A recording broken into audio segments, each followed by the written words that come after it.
con una provincia tan querida como Santo Domingo de los Áchilas, y espero sinceramente que todos hayan pasado muy felices Pascuas de Resurrección. Para los cristianos esa es la fiesta principal, no es Navidad, todos nacemos. Solo Cristo resucitó entre los muertos y ese es el fundamento de nuestra fe, el triunfo de la vida sobre la muerte. Un inmenso abrazo a todos.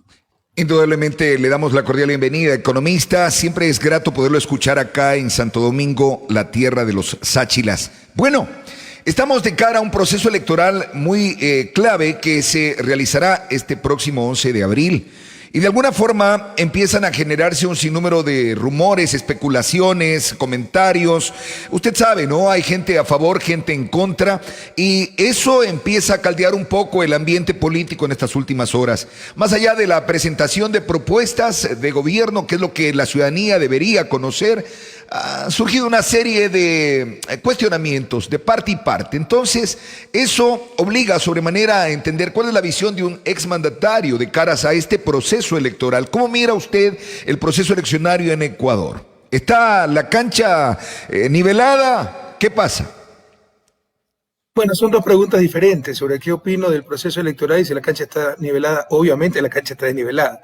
Estamos enfrentando la campaña más multimillonaria de la historia, sin límites ni escrúpulos, una campaña sucia impresionante, con un CNE que totalmente controlado por el gobierno y Lazo, también el Tribunal Contencioso Electoral, por una prensa que apoya al gobierno y a Lazo y todos los días difama. Entonces la cancha nunca ha estado nivelada, pero sabemos que así es el cambio. Y sobre las elecciones, son las más importantes de la historia contemporánea. Nos vamos al futuro, porque no es Andrés Arauz contra Guillermo Lasso, son dos visiones de país, de sociedad. Esa sociedad para el bien común, para prosperidad para todos, preocupándonos mutuamente el uno por el otro, dando oportunidades, libertad bien entendida, que algunos le consideran la no intervención, que el luchador de 200 kilos masacra el de 50 kilos sin árbitro, y libertad como la conseguimos nosotros, que es la no dominación, para lo cual se necesita acción colectiva, igualdad de oportunidades, derechos, salud, educación. Entonces, usted ha dicho, hay mucha polarización. Realmente eso viene del 2007. ¿Por qué? Porque por primera vez un gobierno quiso cambiar las cosas en la historia contemporánea de Eloy Alfaro. Un status quo que nos ha mantenido en el subdesarrollo. Entonces, ojalá superemos esos odios. Ojalá no nos dejemos llenar el alma de mentiras. Ojalá respetemos la diferencia ideológica. Pero para cambiar la situación en Ecuador y América Latina, es inevitable cierto grado de confrontación. Cuando usted tiene tercerizados y quiere eliminar esa explotación, se van a poner bravos los explotadores. Cuando tenía empleadas domésticas que ganaban $80 y quiere evitar esa explotación, se van a poner bravas las señoronas que, explotando la empleada doméstica, podían pasar el día al gabinete de belleza o al gimnasio. Entonces, lamentablemente, para cambiar las cosas, se requiere algo de confrontación para liberar a nuestros pueblos, a nuestros pobres, lograr equidad. Entonces, no se dejen engañar las grandes mayorías entre aquellos que realmente queremos cambiar por un país mejor, por un Santo Domingo mejor, de todas y todos, y aquellos que quieren mantener esta situación, lo que hemos vivido estos 4 años. Por ejemplo, que en la crisis más grave del último siglo, cuando hay gente desempleada, Lazo ganó $6.400.000, $6.400.000, y eso parece normal, que mientras el país quebraba, la banca rompía récord en utilidades en el 2019, en el 2020 superó 230 millones, y eso nos parece normal. Eso no es normal, es anormal, y eso es lo que tenemos que cambiar, y eso es lo que está en juego el próximo 11 de abril. La vacunación, otro ejemplo, los de Abolengo, los de Alcurnia, o los que realmente son prioritarios para esa vacunación. Eso es lo que está en juego el próximo 11 de abril. Ahora, economista, en estas últimas horas se ha generado prácticamente una denuncia sobre lo que ha significado la presencia del candidato presidencial de UNES como funcionario del Banco Central. Entonces, allí salió Fernando Villavicencio en su momento y, bueno, se han acogido muchos medios de comunicación a nivel nacional para cuestionar este hecho. Mirándolo desde una perspectiva de que se ha dicho que, si bien es cierto, no es ilegal el haber sido un funcionario de la dependencia, lo ven ellos como algo no muy ético el haber pedido licencia tantos años y ausentarse. En el caso del candidato ha dicho precisamente a educarse, a formarse internacionalmente, pero dicen que en medio de la pandemia él fue funcionario en la propia administración del actual presidente, Lenín Moreno. Entonces eso como que un poco contrasta también el hecho del espíritu ético que debe tener un ecuatoriano en plena época de crisis. Recibió, dicen, me parece, liquidación por alrededor de $27,000. ¿Qué puede decir usted al respecto? Bueno, ese es el país que está en juego. El que se escandalizan porque un funcionario de carrera lo votan y recibe una indemnización legal de $27,000, y los pelucones no quieren que tengan indemnización a trabajadores, pero no se escandalizan que Lazo haya ganado el 2020 $6,400,000. ¿Qué nos pasa, compañeros ecuatorianos? Nos han robado no solo la verdad, el sentido común. Realmente esto es absurdo, intrascendente. Lo menos importante, y de esto hacen un escándalo donde no hay nada de malo. Es la mejor muestra de que no tienen de qué acusar a Andrés Arauz, que hasta hace pocos meses lo llamaba el perfecto desconocido. Ahora resulta que es narcoterrorista, financiado por la guerrilla del ELN en Colombia, delincuente, su familia ha sido autora del feriado bancario y por último ha sido pipón y empleado de Moreno. ¿Quién puede creer esa sarta de falsedades, de mentiras? Lo que es bueno lo convierten en malo. Un funcionario de carrera, primero es muy bueno tener funcionarios de carrera, profesionalización en la administración pública. Por ejemplo, eso fue lo que salvó a Francia entre la Primera y Segunda Guerra Mundial, cuando tuvo una terrible inestabilidad política, pero tenía una funcionarios públicos, una administración pública muy profesional que sostuvo al Estado. Eso es bueno, no es malo. El empleador no es el gobierno de Moreno, es el Estado ecuatoriano. Y como si tuvieran una empresa gigantesca, es bueno que roten los empleados en diferentes departamentos para que entiendan todo el accionar de la empresa. Entonces, en el sector público, usted puede trabajar en el Banco Central, tener nombramiento del Banco Central y es trabajador del Estado ecuatoriano, ¿no? Pero ir al Ministerio de Finanzas, ir al Ministerio de Ciencia y Tecnología, pedir comisión de permisos sin sueldo para irse a preparar y volver con mayor capacidad para servir a su país. Eso es bueno, no es malo. No nos hagamos daño a nosotros mismos. No debemos engañar por los mismos de siempre, que se escandalizan porque votan en plena pandemia a un joven que estaba preparándose en el exterior en el marco de la ley, de la carrera administrativa, le dan una indemnización de $27,000, pero no nos escandalizamos que el año pasado Lazo haya declarado $6,400,000 de ganancia. Ese es el país que está en juego el próximo 11 de abril. El país de los sencillos, de la gente común, o el país de unos cuantos que viven en la estratosfera y se regan la vestidura cuando los trabajadores reciben hasta una indemnización legal. Bien, economista, otro de los temas que desde que arrancó la campaña siempre se trató un poco de endosar es el hecho de que supuestamente la idea no era continuar con el proceso de dolarización, y entendamos que el país, mal o bien, ha logrado estabilizarse. Y le digo porque yo también fui migrante y me tocó retornar al país. Gracias a Dios, en una buena época retorné yo al país y las cosas mejoraron. En ese orden de cosas, la gente un poco se sentía inestable en el sentido de saber qué va a pasar con el tema económico, qué va a pasar, por ejemplo, con el tema de sus inversiones. Ha salido en reiteradas ocasiones Andrés Arauz a decir que en realidad no es cierto. Sin embargo, varios sectores han tratado de endilgar el hecho de que se busca desdolarizar el Ecuador. Desde su perspectiva como un economista, ¿qué significa mantener la dolarización y qué significa intentar acaso desdolarizar? Permítame completar la respuesta anterior, me faltó un punto importante. Decir que porque Andrés Arauz continuó como funcionario del Banco Central era del gobierno de Lenín Moreno, es como decir que el médico, que es funcionario del Ministerio de Salud, el maestro, funcionario del Ministerio de Educación, el policía, funcionario del Ministerio de Gobierno de la Policía, es miembro del gobierno de Moreno. O sea, ya no nos debemos engañar con esas cosas tan básicas, queridos compatriotas. No nos debemos robar no solo la verdad, sino que nos roban hasta el sentido común. Sobre la dolarización se lo he repetido 1000 veces, pero es otra cosa que no tiene sentido. La dolarización al inicio fue un error técnico, sin duda, sino porque el resto de América Latina no desdolarizó. Microeconómicamente, a nivel individual, todos nos interesa tener dólares en el bolsillo, una moneda dura. Pero macroeconómicamente, a nivel colectivo, si la economía no genera dólares, es muy difícil tener dólares en el bolsillo. Debemos estar muy atentos de eso, poner restricciones muy serias. Claramente, todos los modelos matemáticos, económicos lo demuestran.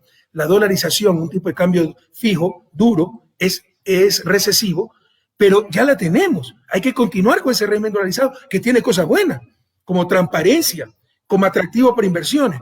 Hay que potenciar esas cosas buenas y minimizar las cosas malas que las tiene, como todo régimen monetario. Eso es lo que hemos hecho, eso es lo que hice durante 10 años. Mire, yo tuve una asamblea constituyente de plenos poderes con mayoría absoluta, más de 2/3. Si hubiéramos querido desdolarizar, no lo hubiéramos hecho. Por el contrario, legalizamos la dolarización porque hasta la Constitución del 2008, en la Constitución se establecía que la moneda nacional era el sucre. No, la Constitución, la dolarización la hicieron tan a la rápida que era hasta inconstitucional y legalizamos, pusimos en la Constitución que el sistema monetario ya no era el sucre. En todo caso, se ha dicho 10.000 veces, se va a fortalecer la dolarización. Aquí en su sano juicio se le va a ocurrir desdolarizar. Será un cataclismo económico, social y político. Entonces, por favor, esa es parte de la campaña sucia. Querido Santo Domingo, ya no comamos cuentos. Eso es parte de la campaña sucia. Los que van a hacer colapsar la dolarización son los que sacan la plata del país, porque como les explicaba, para tener un sistema dolarizado se necesitan dólares dentro del país, no en Panamá, no en Miami, dentro del país. Economista, dentro de la propuesta de campaña del candidato de UNES, de alguna forma él ha visualizado la posibilidad de, ha dicho, utilizar los recursos que están ociosos, dijo, en el Banco Central. Sin embargo, los cuestionamientos giran en torno a que eso es parte de, no sé si el encaje bancario o podríamos decir el recurso que de alguna forma dejan como a nivel de garantía los bancos, y ha tratado en la medida de las posibilidades de hacerse una sinergia entendiendo de que esta plata es plata de los ecuatorianos y vendría a ser disfrazado como meterle la mano al bolsillo del ecuatoriano. Entonces, es importante desde la perspectiva económica explicarle al ciudadano común y corriente, porque usted como economista lo entiende. Yo tengo una lectura diferente de lo que está pasando, pero el ciudadano común, el que vive en el barrio marginal, ese no entiende muy técnicamente. Entonces hay que hablarle un poco y explicarle en qué consiste esta posición dada por el candidato. Bueno, le voy a explicar con lenguaje común porque es otra barbaridad lo que se está diciendo. ¿Quién de los que nos escucha tiene una chequera en el Banco Central? Los ciudadanos no depositan en el Banco Central. Nos han dicho que vamos a meter la mano en el bolsillo de los ecuatorianos. Es cierto que una pequeña parte de reserva, la menor parte, será 25 o 30%, es el encaje de los bancos, la reserva técnica de los bancos para respaldar parcialmente depósitos, porque también tenemos seguro de depósito, fondo de liquidez, etcétera. Todo eso fue creado por nosotros para que no haya otro feriado bancario, pero si el Banco Central pasa a manos de estos banqueros, puede suceder cualquier cosa. Pero en todo caso, ¿no? Hay una parte pequeña, 25, 30%, pues son 8.000 millones lo que tiene. El encaje bancario, la reserva técnica será 2.000 millones, que por ley no se puede tocar. ¿Qué son los otros 4.000, 5.000, 6.000 millones de dólares? Fondos del propio sector público, el crédito del Fondo Monetario, que en lugar de ponerlo a trabajar en obras públicas para reactivar la economía del país, en pagar a los gobiernos locales las rentas atrasadas, en pagar sueldos y salarios a los médicos, a los maestros, lo tienen durmiendo el sueño de los justos en Suiza, financiando a Suiza. Mire, le decía hace un momento que el régimen dolarizador, como todo régimen, tiene ventajas y desventajas. Una de las ventajas, que no se requiere reserva monetaria en el sentido tradicional del concepto. Cuando usted está en Colombia y tiene 3.000 pesos, puede ir al Banco Central de Colombia y le tienen que dar, si el tipo de cambio es 3.000 pesos, $1, por esos 3.000 pesos, $1, por ley, obligadamente, es su derecho. Por eso el Banco Central tiene que tener reservas para convertir esos pesos en dólares. Nosotros no tenemos moneda nacional. ¿Qué respalda la reserva? No respalda nada.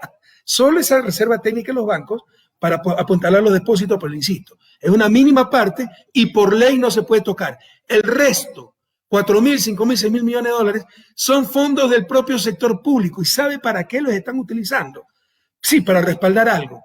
El repago de la deuda externa. Nos endeudamos para depositar en Suiza, para respaldar la misma deuda que estamos adquiriendo, no para reactivar la economía del país. Eso es la locura. Eso es lo insano.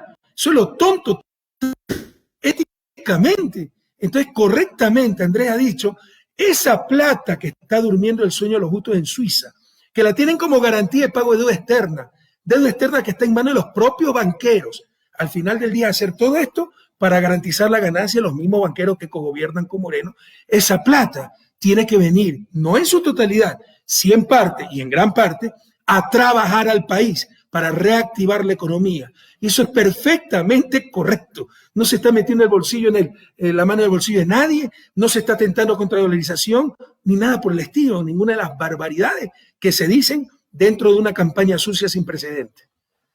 Economista, dentro de esta transmisión hay mucha gente preguntando cosas y, por ejemplo, en el último debate, en definitiva, ¿quién fue el ganador en definitiva del debate? ¿Acaso el ciudadano común y corriente? Porque se dijeron de todo de lado y lado, pero menos lo que en realidad se quería escuchar, que eran en definitiva las propuestas. Entonces, del un candidato hacia el otro, lo que hubo fue cuestionamientos y, por ejemplo, incluso se decía que es un heredero de lo que vivimos hoy en la actualidad y desde los últimos 14 años. Y en ese contexto de cosas, ¿qué es lo que va a marcar la diferencia o la distancia entre el candidato actual, Andrés Arauz, y lo que fue la ex administración? O sea, ya es prácticamente pasado, de Rafael Correa y de lo que ha tenido que vivir el país en la administración de Lenín Moreno. ¿Por qué pone en conjunto la administración de Rafael Correa con Lenín Moreno? Pues con todo respeto, licenciado, es una barbaridad. Eso es lo que dice Lazo, 14 años de correísmo. Pero pregúntense tan sencillamente por quién va a votar Lenín Moreno, por Andrés Arauz o por Guillermo Lazo. Ya dijo abiertamente el hermano Lenín Moreno que apoya a Guillermo Lazo. Claramente en los últimos 4 años se traicionó la Revolución Ciudadana, se traicionó la democracia, se rompió ese pacto social llamado democracia, se traicionó el voto y el programa de gobierno elegido en las urnas, se lo botó a la basura y se adoptó el programa de gobierno de Lazo. Hay muchísimas intervenciones del propio Lazo diciendo eso, que adoptó mi programa de gobierno. Ahí están las consecuencias, quebrados nuevamente. Entonces, los últimos 4 años no han sido la Revolución Ciudadana, no han sido el correísmo. Que no nos roben no solo la verdad, el sentido común. ¿Quién puede sostener una barbaridad así? ¿Quién hemos sido los perseguidos? ¿Quién hemos sido los únicos que nos hemos opuesto en la asamblea a todas esas leyes para explotar a la gente, mientras Lazo y Creo apoyaban todo lo del gobierno? ¿Quiénes hemos sido los que hemos denunciado al gobierno de Moreno? ¿Quiénes han sido los que han puesto ministros? Se han reunido con Moreno, han pactado todas las medidas, lo defendieron en las protestas de octubre del 2019. Es más claro que el agua. Pero ¿cómo se pueden repetir esas cosas 14 años de correísmo? No, 10 años de Revolución Ciudadana, donde se transformó el país, donde se transformó Santo Domingo, entre otras cosas fue provincia, donde vivimos la mayor década de prosperidad de los últimos 100 años, la mayor transformación de la Revolución Liberal, donde éramos ejemplo para América Latina, y 4 años de permanente destrucción, permanente saqueo, permanente discriminación, permanente exclusión. Ahí no hay dónde perderse. Sobre el debate, mire, hay lugares comunes, ¿no?, que se dijeron de todo y no hubo idea. No es tan cierto. Primero, yo creo que el debate es algo positivo, siempre y cuando sea en la segunda vuelta, ¿no? Con 16 candidatos, pues un show. Eso sí, la primera vuelta era un show, ¿no?, una payasada. Imagínese usted un presidente en funciones que se lanza a la reelección y tenga que estar en medio de ese circo, ¿no? Es exponerlo al presidente de la República. Pero ya en la segunda vuelta los ciudadanos tienen derecho, entre 2 personas, y ahí se pueden entender las cosas, a tener un debate. Por eso es bueno, que por ley se tenga que dar el debate, pero sobre todo en la segunda vuelta. La organización creo que tuvo fallas, las preguntas eran múltiples, no era una sola pregunta, eran 10 preguntas en una, se demoraba más en preguntar la moderadora que el tiempo que otorgaban de respuesta. Sí hubo propuestas claras, sobre todo de parte de Andrés Arauz. Por supuesto, pues para Guillermo Lazo todo era una sonrisa falsa, asesorado por Durán Barba, su estratega, al cual vacunó el gobierno para que pueda ayudarlo en la campaña, y todo era Andrés, no mientas otra vez, porque esa es la táctica de Durán Barba. Te pueden revisar todas las campañas dirigidas por Durán Barba, pero de parte de Andrés al menos sí hubo propuestas claras, pero por supuesto que de repente se tiene que dar críticas y evidenciar lo que es el otro. Cuando le preguntan, si usted tuviera que decidir entre su banco, el Banco Guayaquil, o el país, ¿qué haría? Y el otro se queda callado. Yo creo que eso dice mucho, pues, que primero están sus intereses privados frente a los intereses públicos, y yo creo que eso también es necesario que conozca el pueblo ecuatoriano. Ahora, el país está polarizado como tal. Hay nuevas fuerzas políticas que han aparecido. Algunos aprovechando las nuevas tecnologías, la farandulería, yo diría incluso hasta del TikTok, pero va a ser un poco complejo gobernar teniendo, digo yo, una asamblea con bastante representatividad de diferentes tiendas políticas. Y de hecho, de alguna forma, quien logre consolidar mejores apoyos va a tener de alguna forma una mejor respuesta. Vimos a Jaime Vargas apoyando la candidatura de Andrés Arauz. El día de hoy sale un comunicado de la CONAIE donde rechazan y dicen que a título personal apoyó. En ese contexto vimos también que el candidato Lasso fue a la zona de Guamote y de allí parece que no lo quisieron ni recibir. En fin, denunció haber sido objeto de algún tipo de resquebrajamiento ahí social, que no lo dejaron entrar, etcétera, etcétera. Pero en ese contexto, ¿cómo mira usted, por ejemplo, este tipo de acuerdo y cómo debería ser la posición del sector indígena del país, que de alguna forma ha sido quien, incluso en el último mes de octubre, hizo una resistencia clara al gobierno por las medidas que se tomaron? El mismo tema de levantar, dígase usted, lo que son estas exenciones especiales que daba el gobierno por el tema de los combustibles, todo eso. Vean, licenciado, el país lo podemos graficar como está en una labor de parto, parir un nuevo país o continuar con el país de siempre, que cambió solo durante la década del 2007-2017 y por la traición de Moreno nos volvieron al pasado. Toda labor de parto implica dolor, sacrificio, es duro, pero hay que cambiar o queremos seguir en su desarrollo, queremos seguir haciendo lo mismo de siempre. 200 años llevamos en el subdesarrollo. Entonces, eso es lo que está en juego. Y eso crea, obviamente, tensiones, pero mire lo que hemos avanzado. Acuérdense en los 90 lo que fueron, la larga y triste noche neoliberal. 92, finalistas, Nebot y Sixto Durán Ballén, derecha contra derecha. 96, finalistas, Nebot y Abdalá Bucarán, derecha contra derecha. 98, finalistas, Maguad y Álvaro Novoa, derecha contra, no fue el 98, pero me parece que fue el 2000, yo estaba estudiando en Estados Unidos, derecha contra derecha, ¿sí se da cuenta? Ahora, en cambio, a mí me han tenido que sacar sentencia en 17 años, 17 días para impedirme ser candidato, prohibir mis spots, una campaña de desprestigio brutal los últimos 4 años, persecución a todos los dirigentes de la Revolución Ciudadana, para ver si nos ganan, y aún así no nos han podido ganar. Entonces ya es un cambio sustancial en el país. El país está optando por algo nuevo, por el progresismo, por la justicia social, finalmente por la prosperidad, por un país de todas y de todos. Y ahí voy al mundo indígena. Mi proyecto vital es sacar al mundo indígena de la pobreza. Centenas de años en la pobreza. La probabilidad de nacer indígena y nacer pobre es casi el 100%, y de morir pobre es casi el 100%. Eso claramente refleja siglos de exclusión, sistemas perversos de discriminación, de marginación, y eso es lo que queremos cambiar. Entonces, el pueblo indígena solo debe preguntarse, ¿cuándo vivía mejor? En estos 4 años de tragedia, durante el 2007-2017, donde obviamente no es que se resolvieron todos los problemas, pero día a día avanzábamos claramente, día a día se resolvían problemas, el país estaba camino a la prosperidad. Entonces, es evidente la elección del pueblo indígena por esa década de prosperidad, por esas políticas de inclusión, por el cambio de un modelo que los ha discriminado, marginado durante siglos, ¿no? Eso es lo que está en juego el próximo 11 de abril. Lastimosamente, hay cierta dirigencia del mundo indígena que está cooptada, no nos engañemos, por la derecha, que se va a llevar por odios, ¿no? Que si secuestraban policías y uno, en cumplimiento de la ley, se les metía un juicio, entonces uno está persiguiendo a los que secuestraron al policía. No es que está cumpliendo la ley. Entonces, con esa clase de gente es muy difícil de tratar. Pero la inmensa mayoría, yo siempre les gané en zona indígena, siempre los derroté. Siempre el pueblo indígena, y le estoy muy agradecido, me dio su apoyo. Pero la inmensa mayoría de ese pueblo indígena, que sabe que con nosotros tuvo oportunidades, que se duplicó la matrícula de la universidad, se redujeron grandemente los índices de pobreza, aumentó la matrícula, la escolaridad en el mundo indígena, porque la clave de la liberación, la clave de la salida de la pobreza es la educación. Ese pueblo indígena tan beneficiado durante nuestro gobierno, es obvio que la opción es votar por Andrés Arauz. Bien, economista, vamos ya cerrando esta entrevista, el tiempo es corto y sé que usted tiene otras entrevistas también a nivel nacional.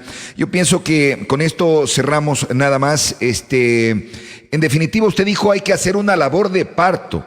Y lo que no quisiéramos, le digo con sinceridad, en el país, sea cual sea que gane, es una labor de reparto, por lo que siempre ha pasado. O sea, para poder gobernar, vea, tome 3 ministerios, tome esto, tome el otro, y al fin y al cabo, realmente la visión posiblemente o objetivo de lineamiento político no termina cumpliéndose nunca. Siempre ha pasado. Yo le invito delante de toda su audiencia, licenciado, a decirme cuándo pasó en mis 10 años de gobierno. Deme un ejemplo de reparto. No, pues indudablemente, mire lo que ha pasado ahora último mismo, en el último gobierno. Mire usted el tema de los hospitales, tantas denuncias que han habido. Pero eso no se lo estoy negando, pero es en este gobierno, en el gobierno de Lazo Moreno. Mira cómo se gobernaba antes de mi gobierno. Y por eso a mí me decían autoritario dictador, porque sabían que si un asambleísta pillo, y Santo Domingo lamentablemente tuvo muchos asambleístas pillos traidores, me iba a pedir para un voto, un hospital, salía volando pues por el balcón de Carondelet inmediatamente. Entonces yo era el autoritario, el dictador, pero en mi gobierno jamás pasó eso. Jamás se toleró la corrupción. Pero usted tuvo caso de corrupción. ¿Y qué gobierno no tiene caso de corrupción? No se dejen engañar. Están confundiendo un gobierno corrupto con el ejercicio del poder. Un gobierno corrupto es el de Moreno Lazo, que repartieron hospitales, permitieron falsificación de carnet de discapacidad, pero si era obvio, si se dispararon al triple los carnet de discapacidad que estaban falsificando, financiaron la consulta mañosa con plata de la empresa pública, y otra cosa es, pese a todos sus cuidados, que haya unos pillos que traicionen la confianza y roben. Pero eso sucede en todo gobierno, sucede en el Vaticano, lo ha dicho el Papa Francisco, ha sucedido en Alemania, ha sucedido en España, en Estados Unidos, y nos engañan. No, diferencia. Una cosa es tener casos de corrupción en un gobierno honesto de 10 años, lo cual es prácticamente ineludible, y otra cosa es un gobierno corrupto que él mismo reparte los hospitales. En mi gobierno, Santo Domingueño, ustedes lo saben, jamás hubo reparto. Perfecto, su mensaje final para los ciudadanos de Santo Domingo, especialmente Manaví, hay una gran acogida, nuestra sintonía llega a este hermoso sector del país, y ¿cuál es su mensaje final para ellos y para los ecuatorianos, en fin? Escucho un beso, abrazo a Manaví de mis quimeras, de esperanza, de fe. Vamos con alegría, con fe, con esperanza a recuperar la patria entonces. Y miren lo que nos ha hecho estos 4 años. Nunca más las vacunas para los abolengos. Hasta la vida depende de la cuna, del nombre, de la alcurnia. Ya basta de ese viejo país. Nunca más el despido de trabajadores en plena crisis. Nunca más el saqueo de lo público. Nunca más que se quieran llevar en pesos nuestras empresas públicas. A recuperar ese camino de prosperidad del 2007 al 2017 con juventud, con una renovación generacional, con innovación, como nos ha dado cátedra ayer el candidato en el programa de Televisión Hora 25, cuando habló de emprendimiento e innovación, corrigiendo errores, que los tuvimos y muchos, pero nunca tuvimos el error fundamental, equivocarnos de lado. Siempre estuvimos con las grandes mayorías, a recuperar esa senda de progreso y a tener este domingo una victoria abrumadora, porque si una victoria estrecha, esta gente no la roba, son especialistas en fraude. Así que manavitas, santodomingueños, a perder los miedos, que nos vamos a convertir en Venezuela, que la desdolarización, que el pipón, no, a rechazar esa campaña sucia, a votar por ti, por tu familia, por el país. Este domingo 11 de abril, Andrés Arauz, presidente, Carlos Rabascal, vicepresidente, y juntos recuperaremos Santo Domingo, recuperaremos Manaví, recuperaremos la patria, recuperaremos el futuro. Un inmenso abrazo y hasta la victoria siempre, compatriotas. Muchas gracias, el economista Rafael Correa en vivo aquí en la Mega Estación Radio.